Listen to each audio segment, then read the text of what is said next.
बिस्मिल्लाहिर्रहमानिर्रहीम। दोस्तों अस्सलाम वालेकुम। आज की इस वीडियो में हम पीचट्री अकाउंटिंग सॉफ्टवेयर का lesson number 4 customer part 12 discuss करेंगे। इससे पिछली वीडियो में हमने टास्क मेन्यू बार में सेल्स इनवाइस को डिस्कस किया था, तो आज की इस वीडियो में हम रिसीट को डिस्कस करेंगे कि आप पीचट्री में अपने कस्टमर से पेमेंट कैसे रिसीव कर सकते हैं। तो इसके लिए आप टास्क मेन्यू बार में आएंगे और उसके बाद आप रिसीट विंडो पे क्लिक करेंगे। जैसे आप क्लिक करेंगे तो आपके पास ये रिसीट विंडो ओपन हो जाएगी।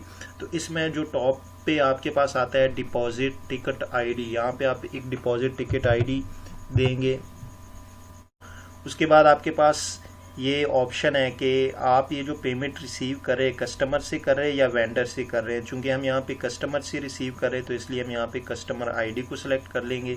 उसके बाद आप सर्च यहाँ पे आएंगे तो यहाँ से आप अपने कस्टमर का जो आईडी है वो सिलेक्ट करेंगे। हमारे पास चूँकि एक ही है कैसर एंड को, हम इस पर डबल क्लिक करते हैं तो हमारे पास इसका नेम कैसर एंड को और इसका एड्रेस हमारे पास यहाँ पे ऑलरेडी आ गया।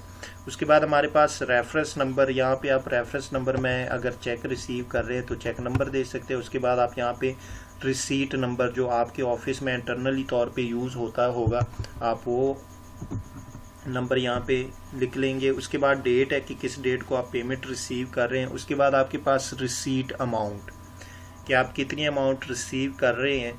उसके बाद आपके पास है पेमेंट मेथड कि आप ये जो पेमेंट रिसीव कर रहे हैं किस मेथड के ज़रिए रिसीव कर रहे हैं। तो देखिए जैसे हम यहाँ पे क्लिक करते हैं हमारे पास कैश, चेक, तो आप इसमें से जिस मेथड के ज़रिए रिसीव कर रहे हैं आप उसको सिलेक्ट कर ले। चूँकि हम यहाँ पे कैश में पेमेंट रिसीव कर रहे हैं तो इसलिए हम यहाँ पे कैश को सिलेक्ट कर लेंगे। उसके बाद हमारे पास कैश अकाउंट, अब यहाँ पे आप उस अकाउंट को सिलेक्ट करेंगे कि जिस अकाउंट में आप ये पेमेंट रिसीव करेंगे। तो हमारे पास चूँकि यहाँ पे कैश हम रिसीव करें तो इसलिए हम कैश अकाउंट को यहाँ से सिलेक्ट कर लेंगे। उसके बाद आपके पास आता है कैश अकाउंट बैलेंस। अब यहाँ पे बेसिकली अगर आप जिस अकाउंट में पेमेंट रिसीव करें उसका करंट बैलेंस देखना चाहें तो आप ये डॉलर साइन पे क्लिक करें तो ये देखिए आपके पास यहाँ पे बैलेंस शो हो जाए। चूँकि यहाँ पे हमारे पास -16,000, इसका मतलब है कि कैश अकाउंट में हमारे पास कैश नहीं है बल्कि 16,000 माइनस में है। उसके बाद आपके पास ये ऑप्शन आती है अप्लाई टू इनवाइसेस और अप्लाई टू रेवेन्यू। अगर आप जो है अपने कस्टमर से डायरेक्ट पेमेंट रिसीव कर रहे हैं, किसी इनवाइस आपने इशू नहीं की, तो आप यहाँ पे इस ऑप्शन को यूज़ कर सकते हैं। इसी तरह अगर आपने अपने किसी कस्टमर को इनवाइस इशू किया और उस इनवाइस के ज़रिए आप पेमेंट रिसीव करें तो आप अप्लाई टू इनवाइसेस पे क्लिक करेंगे।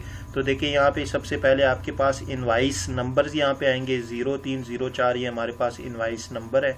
उसके बाद डेट ड्यू कि इसने आपको पेमेंट कब कब करनी थी, तो देखिए 3 मार्च 2019 और 20 मार्च 2019। उसके बाद अमाउंट ड्यू 25,000 और 3,000।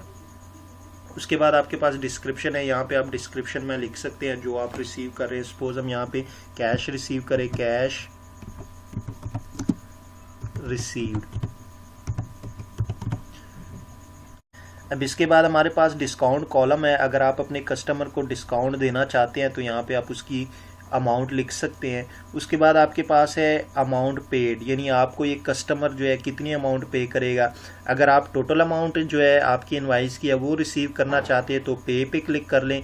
अगर आप पार्शली पेमेंट रिसीव करना चाहते हैं, सपोज हम यहाँ पे 10,000 रुपये 25,000 में से रिसीव करना चाहते हैं और जो हमारे पास 3,000 की ये वाली इनवाइस है ये हम टोटल रिसीव करें, तो आप यहाँ पे इस पर टिक कर दें। और इसके बाद आप जो है यहाँ पे सेव करेंगे। तो जैसे आप सेव करेंगे तो ये हमारी ट्रांजैक्शन जो है वो हो गई है। अब ये हमने पेमेंट रिसीव कर ली है। अब इसके बाद आप अगर दोबारा अपने कस्टमर की पेमेंट देखना चाहते हैं कि अब आपने इस कस्टमर से कितनी पेमेंट रिसीव करनी है, तो आप दोबारा इस कस्टमर को सिलेक्ट कर लें। अब देखिए आपने सिर्फ 15,000 रुपीज़ इस कस्टमर से रिसीव करनी है। तो इस तरह आप जो है अपने कस्टमर से पेमेंट रिसीव कर सकते हैं।